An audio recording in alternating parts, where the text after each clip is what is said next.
আমাকে একবার ডাকাতে ধরছিল, ডাকাতে ফেনী থেকে আসার সময় কুমিল্লা ক্যান্টনমেন্ট পার হওয়ার পরে রাস্তায় আমাকে ডাকাতে ধরেছে। ওই গাড়ির চাকা পাংচার করে দেয় ওরা খুব কৌশলে। তা আমি সামনের সিটে বসা, এখন ওই চাকা ঠিক করতে গেল, ড্রাইভার যখন নামলো এর মধ্যে ডাকাতে সে ঘিরে ফেলছে গাড়ি।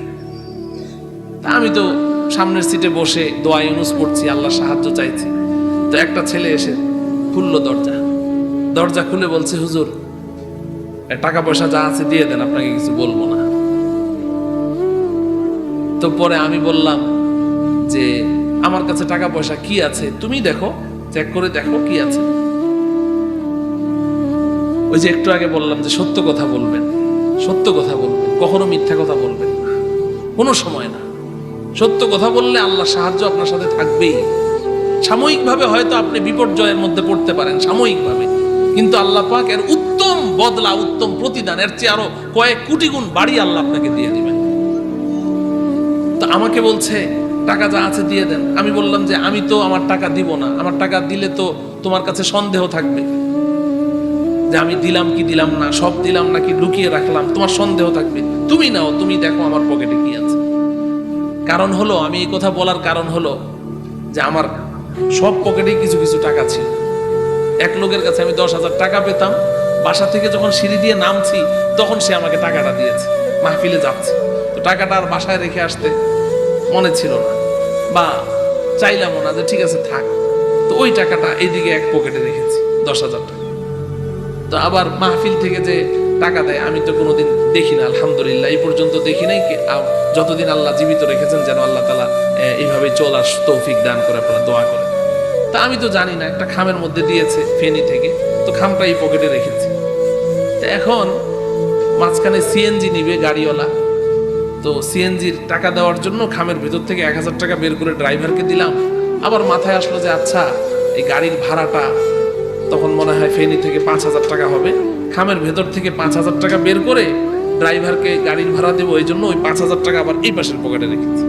এখন এই পকেটে 5,000 টাকা ড্রাইভারকে ভাড়া দিব, আর এখানে হলো আমি একজনের কাছে 10,000 টাকা পাইতাম এই পকেটে, আর ওই যে খামের ভিতরে এখন আর কয় টাকা ছিল আল্লাহ ভালো জানে, আমি তো জানি না, ওইটা ছিল এই পকেটে। তো এখন আমি আল্লাহর কাছে সাহায্য চাইছি যে ওকে আমি হাত দিতে বলছি, ও যদি এক পকেটে হাত দিয়ে টাকা নিয়ে বাকি পকেটে হাত না দেয় তাহলে তো বেঁচে গেলাম। আর যদি আমি দেই তো দেওয়ার পরে বলবে কি আর নাই, তখন আমি যদি বলি নাই তাহলে তো মিথ্যা কথা হবে। এই জন্য আমি বলছি যে বাবা তুমি দেখো কি আছে, আল্লাহ হেফাজত করলে করবে। তো সে এই পকেটে হাত দিল, এই পকেটে হাত দিয়ে ওই খামটা বের করেছে। খামটা বের করে দেখে যে মাদ্রাসার নাম ঠিকানা আরবি লেখা, তো খামটা ফেলে দিয়েছে। ফেলে দিয়ে আমাকে বলছে টাকা দেন, টাকা দেন। আমি বললাম যে বাবা এটার ভিতরে এই টাকা আছে। পরে বলে যে সত্যি কথা তো? আমি বললাম যে হ্যাঁ, আমি কখনো মিথ্যা বলি না, এটার ভিতরে এই টাকা আছে, নাও। তো সে খামটা তুলে নিল, নেওয়ার পরে বললো যে আর নাই। আমি বললাম দেখো আর আছে কিনা, কারণ নাই তো আমি বলবো না, আছে তো আমার কাছে। তো সে আর পকেটে হাত দেয় না। এরপরে মোবাইল চাইলো, তো মোবাইল চাওয়ার পরে আমি ওকে মোবাইলটা দেখাইলাম। আমি বললাম যে বাবা দেখো আমার মোবাইলটা দেখো, এই যে দেখেন। যুবক ভাইয়েরা, এই মোবাইল আপনারা পাইলে এটা তো ফিকে ফেলে দিবেন, এটা 1 মিনিটও ব্যবহার করবেন, ক্যামেরাও নাই। তো দেখেন আল্লাহ কিভাবে হেফাজত করে। হ্যাঁ, আমার পেছনে একজন খাদেম বসা ছিল, আর একজন আলেম, উনি এর আগের সপ্তাহে 20,000 না 21,000 টাকা দিয়ে অ্যান্ড্রয়েড সেট কিনেছে, ওইটা নিয়ে গেল টাকাতে, কিন্তু আমার এই মোবাইলটা নিল না। আমি বললাম যে বাবা এটা নিলে তুমি 100-200 টাকা বিক্রি করতে পারবে, কিন্তু এটার মধ্যে মাদ্রাসার অনেক গার্জিয়ানদের ফোন নাম্বার, অনেক মাদ্রাসার শুভাকাঙ্ক্ষীর নাম্বার, এটা নিলে আমি খুব ক্ষতিগ্রস্ত হব। পরে এটা আর নিল না। না নিয়ে আমি যেই ঘটনাটা কেন বললাম, দরজাটা বন্ধ করার সময় আমাকে বলতেছে হুজুর মাফ করে দিয়েন, মনে কিছু নিয়েন না, মনে কিছু নিয়েন না, মাফ করে দিয়েন না। তা আমিও একটা হাসি দিয়ে বললাম যে আচ্ছা দিলাম, মাফ করে দিলাম। আচ্ছা বলেন তো দেখি এটা কি মাফ হয়েছে? সবাই ফতোয়া দেন, মাফ হয়েছে? এই ডাকাতের মাফ করা যেমন মাফ হয় নাই, বাসর রাতে বউয়ের কাছে মোহরার টাকা মাফ চাইলে মাফ করলেও মাফ হবে না। কথা বুঝাইতে পারলাম? এইখানে যেমন মাফ করার আমার যে অবস্থাটা না, ঠিক একজন নববধূকে যখন স্বামী বলে যে মোহরানার টাকা তো 10 লাখ টাকা ধরেছি, আমি দিব কোত্থেকে, তুমি মাফ করে দাও, যদি ওই সময় মাফ করে তাহলে এটা এরকম ডাকাতে মাফ চাইলে মাফ করলে যেমন হয় এরকম হবে। এই মাফ কি হবে? না, এই মাফ হবে না। এই জন্য এই মোহরানার টাকা পরিশোধ করা লাগবে কি লাগবে না?